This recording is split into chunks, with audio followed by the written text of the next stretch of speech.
Hello, I'm Eric Greenleaf, and this is Healing from the Ground Up. This is a 1-hour special introduction and the first in a series of conversations with truly interesting people.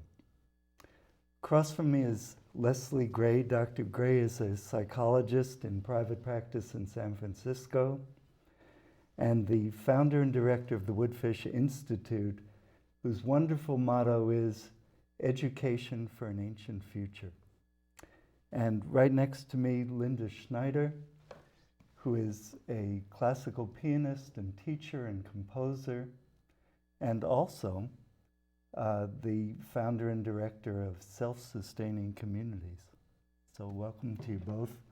Thank you. Linda, I hoped you would talk a little bit about your most recent project of distributing fruit trees. Okay. So last season I was able to get 3,316 fruit and nut and olive trees and distributed them to low-income areas in Richmond and also to some residents in El Cerrito and Albany, and also some into Oakland, West Oakland. And then I'm currently also in the process of gathering significant numbers again this season and have started distributing them, although I'm focusing more intensely on lower income areas in Richmond. And these distributions take place in what kind of place and to what people? Because it's such high numbers, what I do is I find a centralized location that's in a known low-income area. And then that centralized location has individuals who help get the word out that there are fruit trees available for people who would like to start greening and helping to grow their own food. And then those people in the neighborhoods there come and get the trees and take them home and plant them or into community gardens or whatever environment is appropriate for the trees. And you also have a project called City Farm. Could you tell us about that? Yeah, this is sort of a fun project. It's a demonstration project in the Richmond Annex, which is a southern part of Richmond, California. And it's creating a sustainable environment with fruit trees and raised beds and chickens, and we'll be having a beehive soon. And doing this in a highly visible area within a neighborhood and having the neighbors participate in creating this environment themselves and with me. So there's no one person kind of directing and organizing it? I'm the most likely of that, but everybody's involved and everybody gets to bring to it what is important to them and their vitality and their ideas to help create it. And I know that you've brought us some slides to watch. Yes, I have.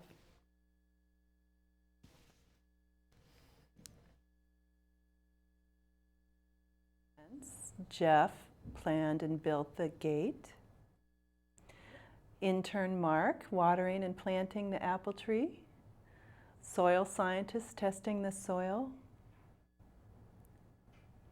The new raised beds being built. Ron preparing the raised bed for winter planting. My chickens, the flock in the new neighborhood. Shantae and her family with her daughter Bethia planning their plot. My rooster Sage and Copper. A preschool comes to learn about the chickens and visit them. My neighbor Nicholas learning about Ella, the hen. Bethia and the chickens. Baby and Copper. That's me and my rooster Sage.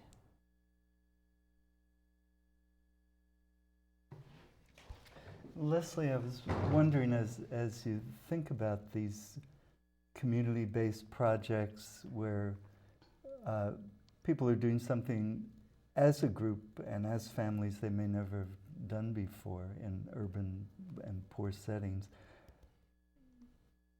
what's your sense of what the possible changes are in people's consciousness and sense of each other from being engaged in this sort of activity together? Because it's so different from the top-down either ordering of their lives or neglect of their lives that most folks are used to. I think what you're doing is wonderful. I really, truly do. Thank you. In '93, I participated in the first International Symposium on Eco-Psychology, ECO, the combination of ecology and psychology. The idea being that you can't have sanity without a sane relationship with your environment. And in that group, we were doing various things. The group decided they would go off trekking through the wilderness, you know. And I thought, well, how many people in urban environments are going to learn to feel connected to the earth by trekking through the Ventana wilderness? And I think not many. So I decided I would go and talk to the gardener at Esalen, Steve. And I asked him if you could name one thing that somebody could do to feel connected to the earth, to feel that we're from here and our fate is tied in with it, what would you do? And he said, if you'd asked me that 25 years ago, I would have said, move out to the country and grow things and make good bread. He says, now I'd say, just get a little box and grow tomatoes on your windowsill. He said, the problem is so deep that people don't even realize that their sustenance is coming from the earth, that the earth is providing all that nurturing. Now that's actually a story I've told a lot of times to be illustrative to people in urban areas. I didn't know about a project like this. This is even better, you know. But pulling it off sounds really difficult to me, you know. Or, you know, getting that many trees to the people and et cetera. So I think it's wonderful. And I think, I mean, that's the idea. I mean, yours is even better because you will get a sense of connectedness by growing something in your own windowsill to the earth and that the earth's providing the food. But you don't get to have the experience be something that you experience with other people and that starts to network the community around the earth as well. And also using the the notion that even in marketing, when the fancy sneakers are put out and one person has them and everybody has to have them. So instead I'm going to put out a fruit tree or some chickens. And so that the greening and the ability to produce local food as well when we've had this economic issue and the collapse. And doing it together to meet a kind of social inclusion and a sense of community by making it visible so that people see this as the model that they'll follow or that they would like to be part of because it has a kind of vitality to it. And it really turns out to be incredibly practical. We just had that horrible egg scare where, you know, mass-produced eggs were distributed all over the country, and it turned out the only safe eggs were these kinds of eggs, you know, grown in small areas, raised in small areas with particular chickens and things you knew were safe, and I'm assuming they roam free. Yes. Yeah, and also just the emotional well-being that comes from being with animals, you know, which I think is wonderful. The little kids in the neighborhood in the Richmond Annex are learning to conquer their fears. A couple of them were frightened of the chickens at first, and yet now they're very proud to announce that they petted the chicken, or the chicken she let him pick her up, and that's a nice thing too. And also, also the gentleness that's required, because we do have issues of crime, we have issues of violence, and so the gentleness that's required to be with animals. The animals aren't necessarily cooperative if you don't treat them well. So there's a kind of gentleness that then can transfer to one's sense of self or one's sense of connection to others. I can understand how people respond so well when they're in the midst of these activities with their kids and their neighbors and people they may never have worked with before or cooperated with. But how did you begin? How did you walk into a strange and suspicious bunch of people in an unknown neighborhood, and how did you start? You know, I sometimes wonder that myself. I think because I see us all connected, and I think I have a particular ability to just relate to people one-on-one easily, as if I've known them for a long time, or just approach them very directly, that this is what I want to do you want to do this with me? And, you know, this is what it could mean, and try to bring a certain sense of, you know, vitality, and also just an openness, that I'm just here, and this is what I want to do, and let's do this. Did it take a long time to make trusting connections, or was it pretty much immediate with anyone who'd relate with you? Often when the idea is presented, the validity of the idea speaks for itself. And so I don't necessarily have to prove that I'm trustworthy but the idea, you know, when there is a common project that begins to be something that bypasses problems or issues, so that you're focused on a meaningful activity together, and it's that activity that speaks for itself. This is actually, I've had this conversation with many people. Since, you know, for the last 20 years, community has been a constant topic, especially in Northern California. And I frequently go back to a reservation. And it happens to be a reservation where it's the strongest community I've ever experienced. It's really quite extraordinary. And so since I go there every year, and then I would come back here and hear all this discussion of community and what we can do to have community and what are the components of community, and I'll read an essay on community. And I was asking myself, what is so different? Why is it, you know? And I thought about it for the first time, and I realized that, well, everybody on that reservation actually really needs each other. When one person puts up an adobe home, they really need the help of the other people to do it. It's really hard to do it by yourself. And then you will be doing it for someone else. And if you have a whole lot of choke cherries, but something else didn't grow, then you trade. And also, a lot of the people are related, you know, through marriage or whatever. So I started becoming increasingly aware of that this is based in something real. It is not just the notion that it's a good idea if we have more community. There are real areas of overlap where people need each other and cooperate. Nice, yeah.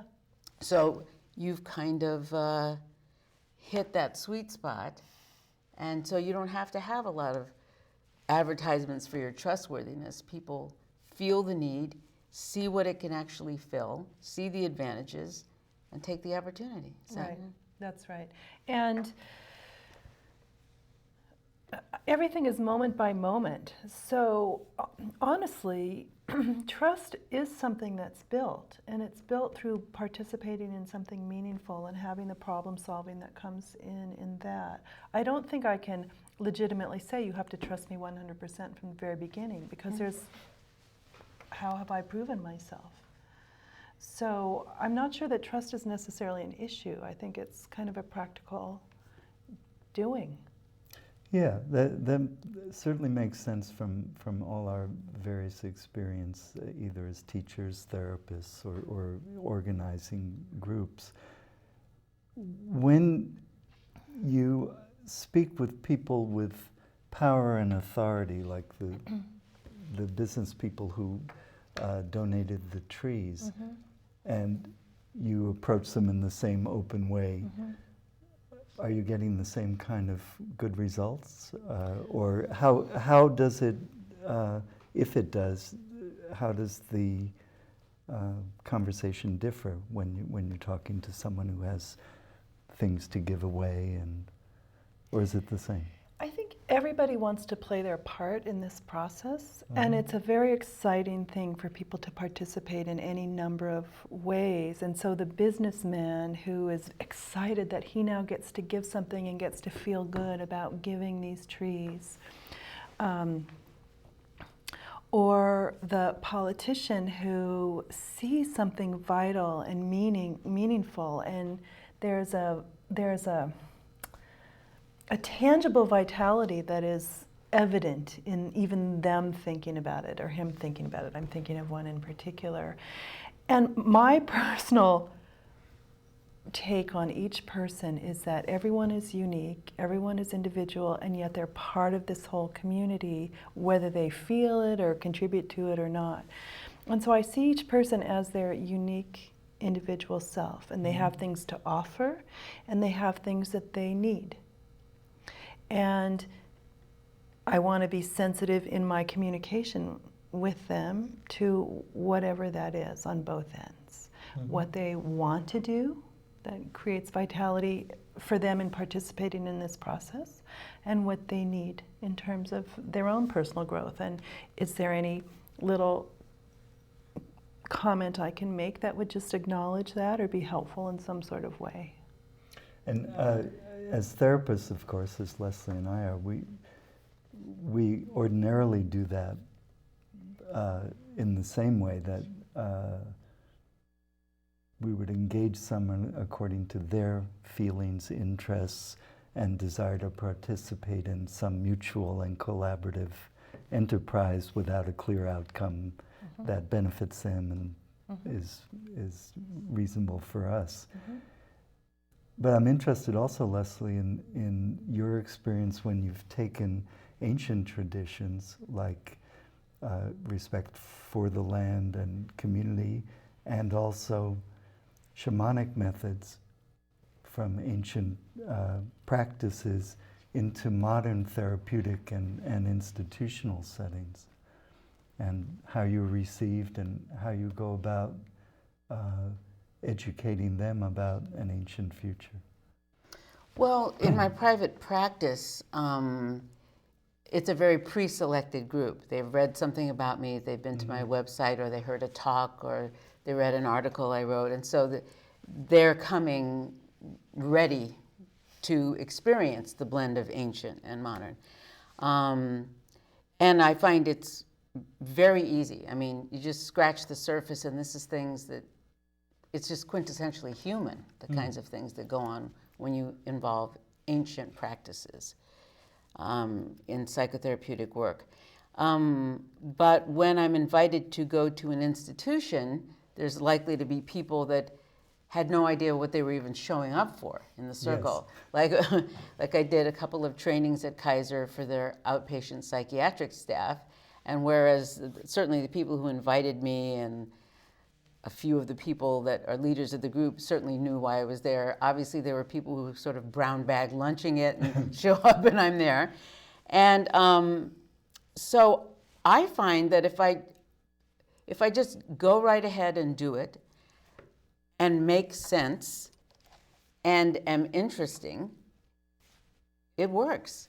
Like, that's why instead of sitting down and talking about a medicine wheel, I'll actually build a medicine wheel with rocks, and by the time people come in the room, they've already received a kind of instruction by watching this image.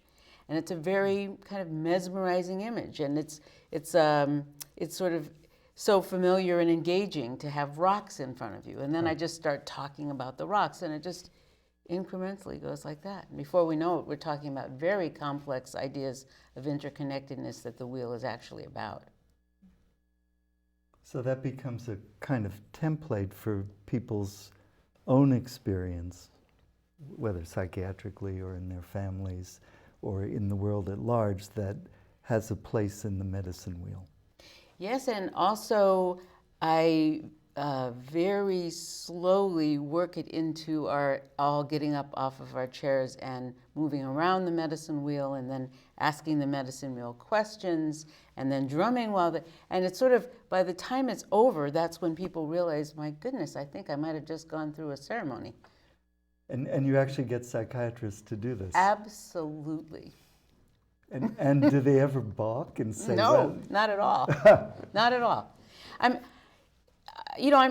speaking, when I do it, I'm speaking in very simple, clear language, and I'm not I'm not claiming that you need special gifts or an altered state in order to do it. You can think of it any way you want. You can put it. It's a methodology. It's not a philosophy. So they can be very results oriented. They can think of a question, pose it to the wheel, walk around the wheel, and either get an answer or not. Mm-hmm. I'd say about 95% of the people that do it get an answer, and a useful answer. It's interesting to me to hear how similar the two of you are in your approach. It's direct, it's human, and it's heartfelt. That is, it's not tricky, elaborate, over-complex, intellectualized. There are many things it's not. It doesn't have a political air to it. It's more like an offering. Well, here's what we can do, and the engagement in the doing, as you were saying, and you too, takes away a lot of problems that people might imagine if they contemplate such things. Gee, how can we get a poor neighborhood to work together? How can we get the equipment? How can we get perhaps straight-laced psychiatrists to consider asking a question of a circle of rocks? If you think of it that way, it sounds impossible, but doing it in a human and direct way. And maybe it's also that we're both results-oriented. Maybe that's it. That Yeah. I wouldn't do it if they weren't getting helpful results. I wouldn't do it if I was failing. Well, Exactly. Why would I do that? Yeah. Yeah. Yeah. Well, what are you going to be looking toward next after this next big distribution of fruit trees? Do you have a next kind of plan and prospect? Yeah, we're probably going to be getting thousands of trees in again, and what's really nice is that the growers want to participate in more significant ways as well, which then brings them into creating more vital communities, and they're participating in the community. I also am working with one building developer in Richmond about getting housing and energy out of the economic realm, so that people who are creating sustainable environments really don't have to worry about their utilities being cut off in the middle of winter or being left homeless with children because of the economic collapse. Yeah. While we're also creating food, and so he's very graciously looking forward to helping me with that. So creating entirely sustainable environments for people, particularly low-income people, that are in green ways, and where the people themselves are participating in creating this kind of green, connected environment. And what are you noticing in particular individuals or families, like those cute kids who were pitching in, or the men I saw in the slides? Are you noticing shifts in their understanding or their availability to people, or other things? You know, this I notice also from my Montessori credential, is that when someone is given the ability to create and to participate in ways that they are even offering how they want to do that, there is a self-valuation that comes from them being respected and appreciated and contributing to the environment, that they begin to change their own self-perception, where they feel or they indicate a greater confidence that they are important, that they are part of what's going on. And it's very visibly noticeable in their countenance, in the ways they begin to communicate, in their understanding of being part of a new process. And I think you had mentioned when we were chatting before that you also involve occasionally people who are had been in prison or had been or were currently homeless. tell us some of how that's worked out. You mean for them individually or Yeah, just? and their participation with people who have probably wariness about them or don't really know them. You probably both know this from your practices, that when you see somebody validated and that they begin to heal, and that becomes very noticeable in them. And their lives start to change as a result of that. You know, it's not necessarily always something that I'm doing, but just in the way we relate. If we're relating in right relationship, in a way that's respectful and caring and inclusive, then their sense of who they are starts to change. And as their sense of who they are starts to change, the way their life begins to change. And as an example, for instance?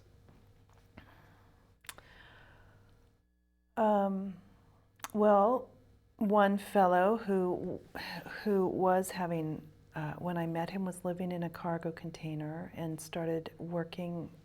He was a former parolee and had some addiction issues, and soon found himself a place to stay, actually in a building, and even his speech started slowing down. It had been very rapid fire, and it started slowing down.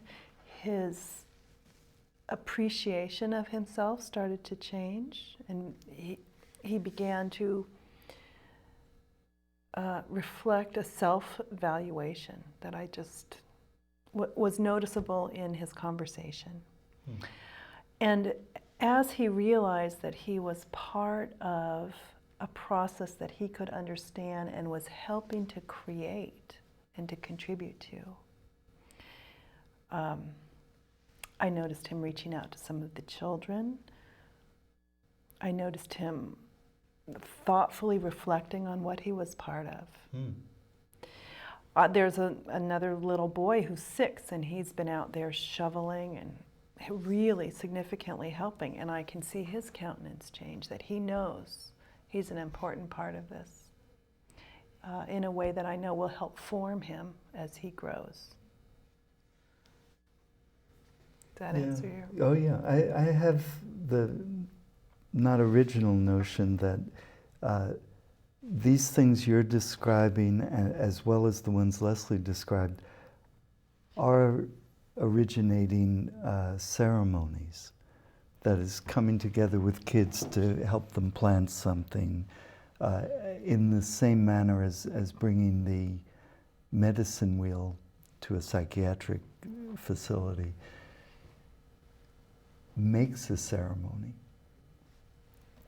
It's not only a ceremony that one brings, but it creates a ceremony, and that those ceremonies have real life, so that this guy is making a ceremonial connection with the kid and with the land and so on, and that it will be repeated and shine in his countenance. So I sort of like that notion. Is that a congenial one to you, that the ceremonies arise through the interactions as well as existing for all time, kind of? Yeah, they're ongoing. If in traditional cultures, ceremonies are ongoing and changing and yet persistent at the core, so that each generation adds to it and creates new parts of it, even as the central story continues. And ceremonies are just ways of reinforcing the bonds among and between people and with the earth. Yeah. So I know, for example, that in the Hopi Kachinas,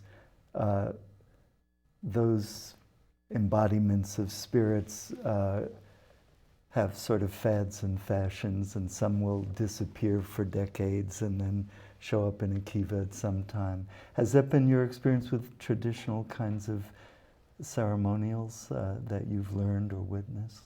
Well, it's certainly, yes. Yes. And it's even simpler than that. Storytelling is really important amongst Native people. And there's a particular type of story, coyote stories, which are told primarily to, it's sort of like the way Indian kids go to school. There's not a formal school, but if you ask a question, well, why is that flower yellow? Then you're told a long story about Coyote and how he dipped his tail in butter and it swished on the, whatever. The thing is, though, that the story changes depending on the elder you're talking to. You know, so you maybe hear the story by the time you're an adult, maybe 50 or 60 times, and it's been different almost every time. But what comes out of that is something you learned about the story is the thing that persists. And this is in an oral tradition. And I think that is simultaneously, that's what makes it perennial. That's because it continues to be alive by there being many, many ways it can be told by many people, but it continues to be really important knowledge because it always has a core meaning that stays the same. It's eternal. Because it keeps changing. So, yeah. And I think the same thing true of the stories that probably arise, including your own stories, in forming these communities and informing them about ways that they can tend the earth and live together and work with their kids and so on, that they have stories to tell. Mm-hmm.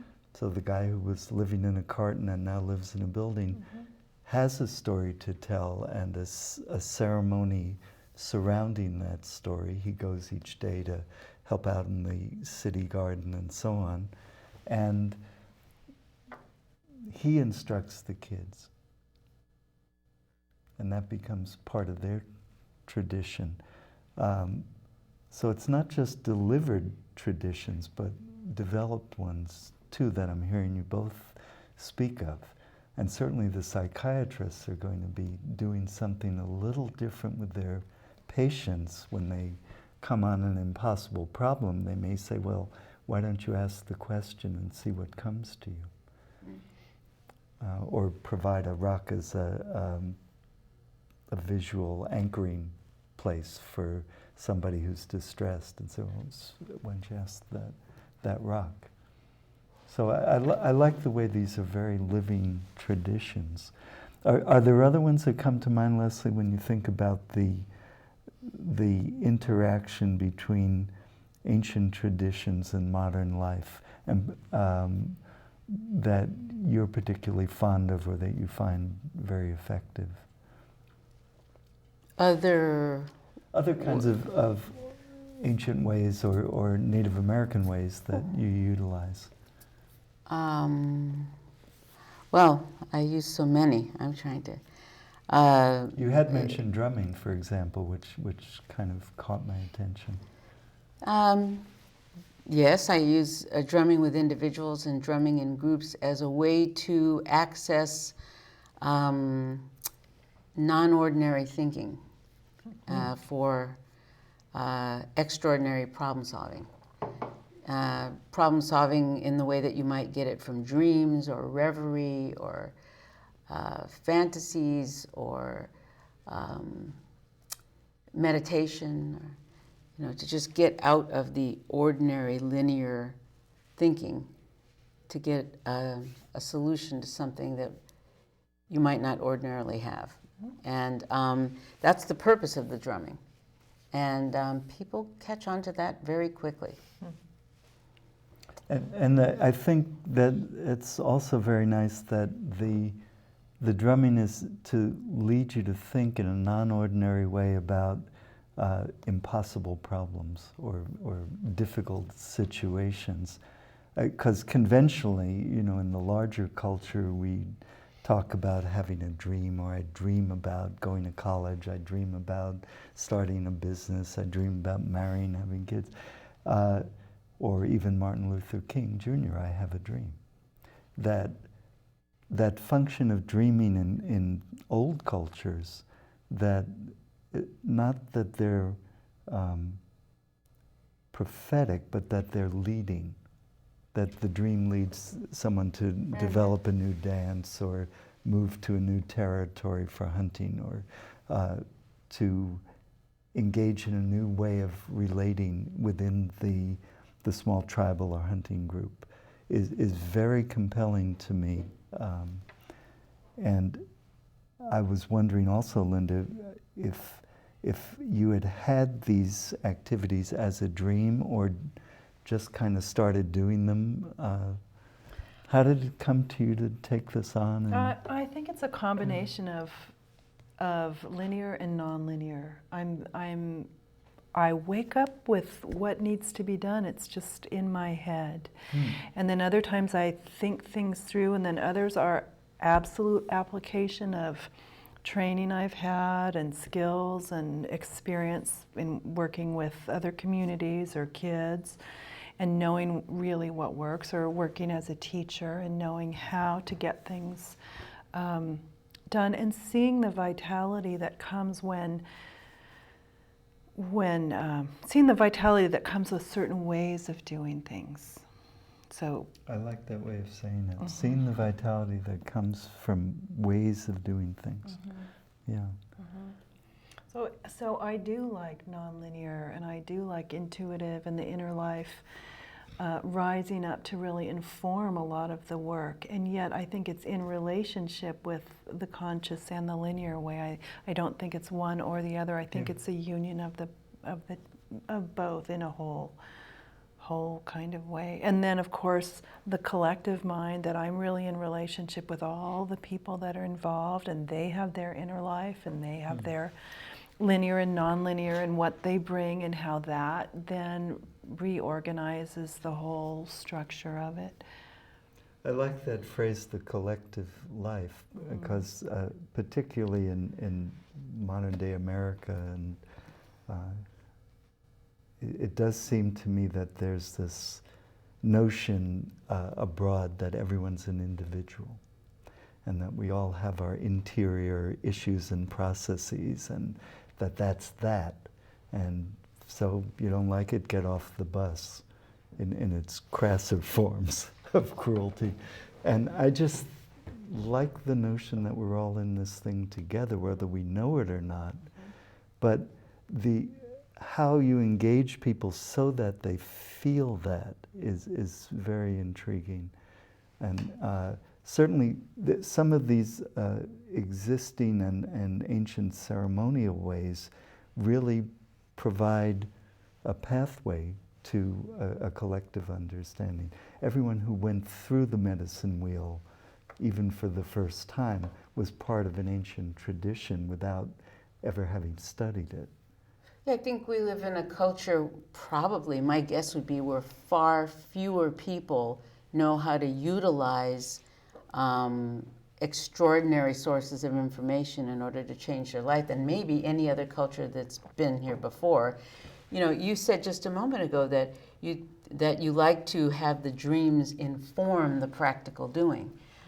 I wonder if you realize how few people do that. First of all, I think for many it's hard to even let themselves be aware that they had a message from a dream, let alone then deciding to follow through on it. And so I think it tends to be a somewhat more psycho-spiritually gifted person who's going to listen to the dream and then have it manifest in the material world. And a lot more people would have to be taught that.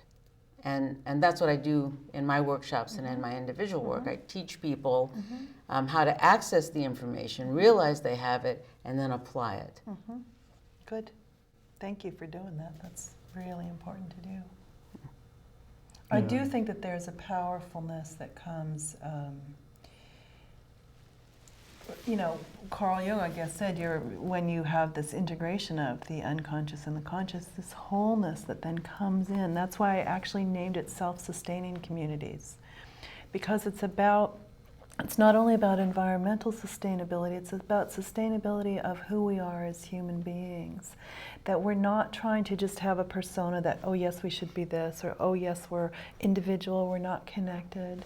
But who are we really, and what are the deepest aspects? What are the dreams? What are the, this ability to actually have feelings when we're often told, sometimes by religions, you can't have this feeling or this feeling. And so we become these sort of contained, restricted things that we can't trust our dreams, we can't trust who we are.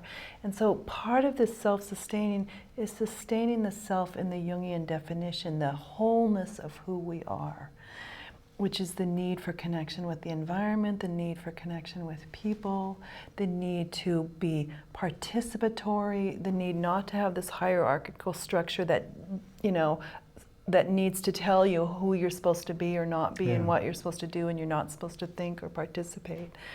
But really sustaining the self. And the self can be defined as the collective body of all of us, the individual self, in relationship. I don't think there's an end to that definition, or the self of the earth with all of us here. How do we sustain that? And really I'm using a buzzword right now, sustainability, even though I picked it 15 years ago, but it could also be validating, self-validating. How do we validate the environment? How do we validate people in the community? How do we use that wholeness of people to create meaningful environments that provide for the richness of the earth and of the people and of the animals and plants that are part of that? Because for at least our whole lifetimes and many centuries before, I think the notion has been that we are lords of the earth. The earth is here for our use.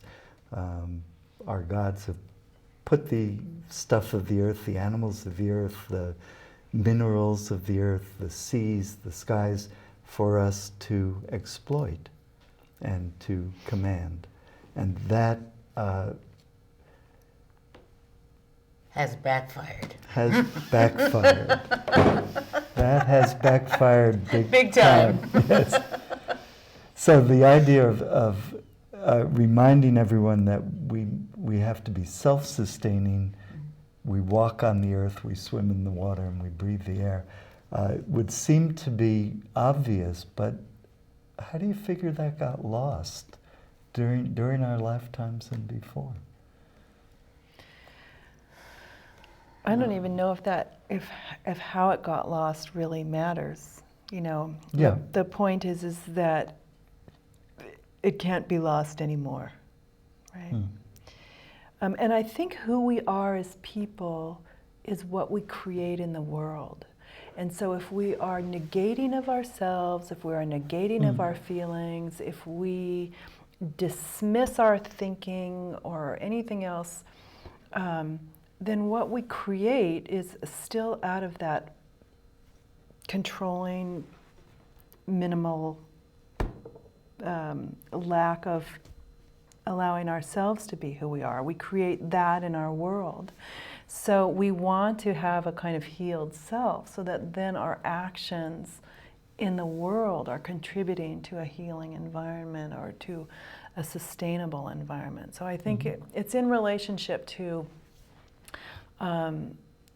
historical values that have been passed down, like in science that we were separate, in religion that you shouldn't trust your thoughts, your feelings, and it has to be hierarchical.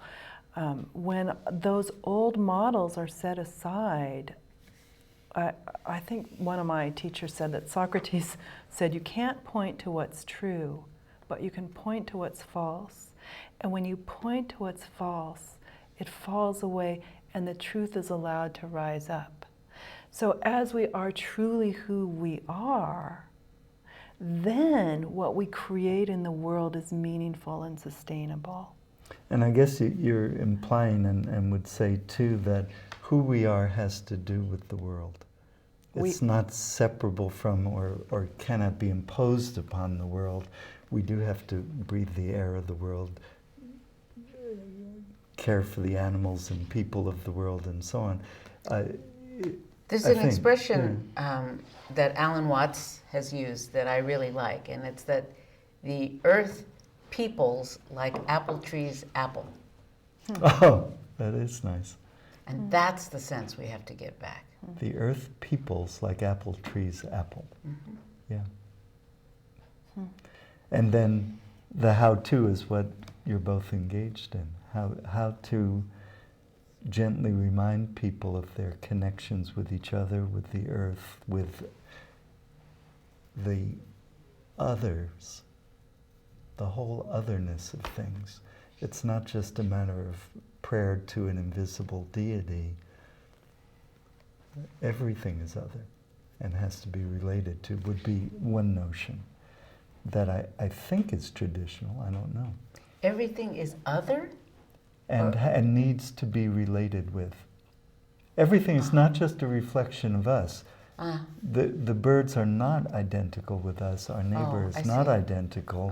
Men and women are not Therefore, you have to identical. make a relation with them. Yes, that you can't just look at the bare ground and if you think right, tomatoes will pop up. You know, Think and Grow Rich, the Reverend Ike idea, which made Ike rich, but nobody else. And I just think that getting your hands in it, relating with the tomato, the water, your neighbor who has the shovel, the guy who donates the trees, the people who are making lunch and providing shade or shelter. That relationship makes things happen, because that's what you both describe. You walk into somewhere where no one knows you really, invited or not, and you start relating to a person. You lay out the rocks, you start the drum, you have a conversation, you say, well, let's do this. Would you like to do that? This seems to me to get to sort of an essential difference between power as it's experienced in the Western modality and power as it's experienced in the indigenous modality.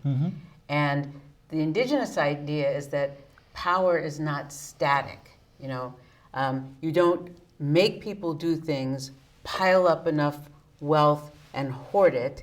It's that power is in the relationship between you and the things, and so you have to always be keeping it in a good way, which is why when it comes to power objects, Native people talk about someone is a pipe carrier or a pipe keeper, not a pipe owner. Yes. And something in a medicine bundle either can easily lose its power if you don't do something to keep up the power. And there are lots and lots of different rituals that are used to keep the power. But the fundamental idea is that it's not in the thing itself, it's not in you, it's in the relationship between you and it, which is why you have to always be careful to be in the right relation with others and with things.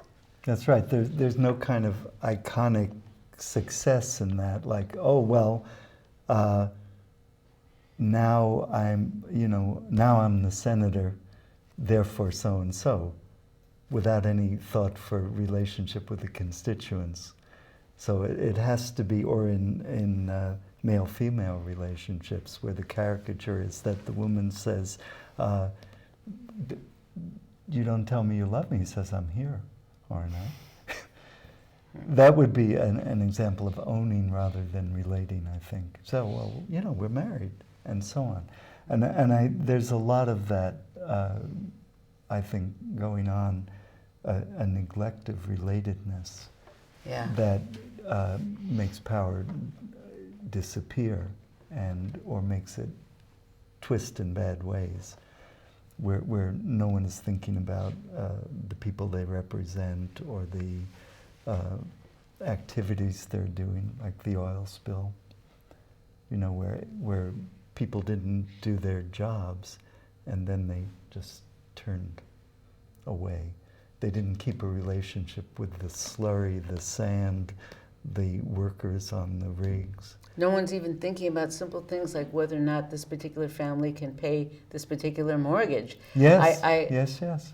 I heard something in the news about this person whose job was just to sign off on the mortgages, and he did 1,000 in a day. Yes, very efficient, right?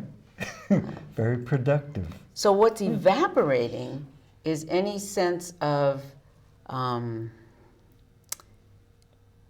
any real sense of who the people are that we're working with and what the end products will be. And instead, it's simply, I guess that's the meaning of a derivative. You derive something ultimately, and it doesn't even matter what the original source was. Yes, you no longer have a relationship even with the foundational document. Yeah, you end up with a derivative of a derivative of a derivative. Yeah. Well, and because we have based our sense of self on our social structure of how much can I accumulate, and survival is based on how much can I get, as opposed to can we work collaboratively to make sure everybody has food or everybody has housing. We all build in the village, we all build homes for each other so everybody's there. Instead, it's how much can I have, because that's what my survival is based on, and that's what my sense of self is based on. And so it makes it very easy to violate a lot of other people if that's our social value. You know, actually, the how much can I have and keep for myself and my family and my generations, like the old robber barons did, is starting to look really good to me. Good greed, good old-fashioned greed is starting to look really good, because at least there was this idea that you would have something, keep it, perpetuate it in a family. And like, you know, the Fords, the Rockefellers, the DuPonts, the Drexels, etc. Whereas it's interesting with the new breed of multimillionaires and billionaires, you see some of the least giving, the least amount of concern with others, the least, even an idea of Christian charity, because even greed is gone. If you are willing to clear the Amazon, to put up ranches so you can make a lot of money off cattle, at the same time that the Amazon is the lungs of the earth, and therefore your children won't be able to breathe, and therefore they will not be able to spend the money, something's off. I mean, even old-fashioned greed is gone there. Yeah. Well, listening to our conversation today, I keep glancing at the subtitle of this book, which has your most recent published writings, Leslie. It's called Moonrise, but the subtitle, The Power of Women Leading from the Heart, is what I've been thinking of as I've listened to you both speaking today.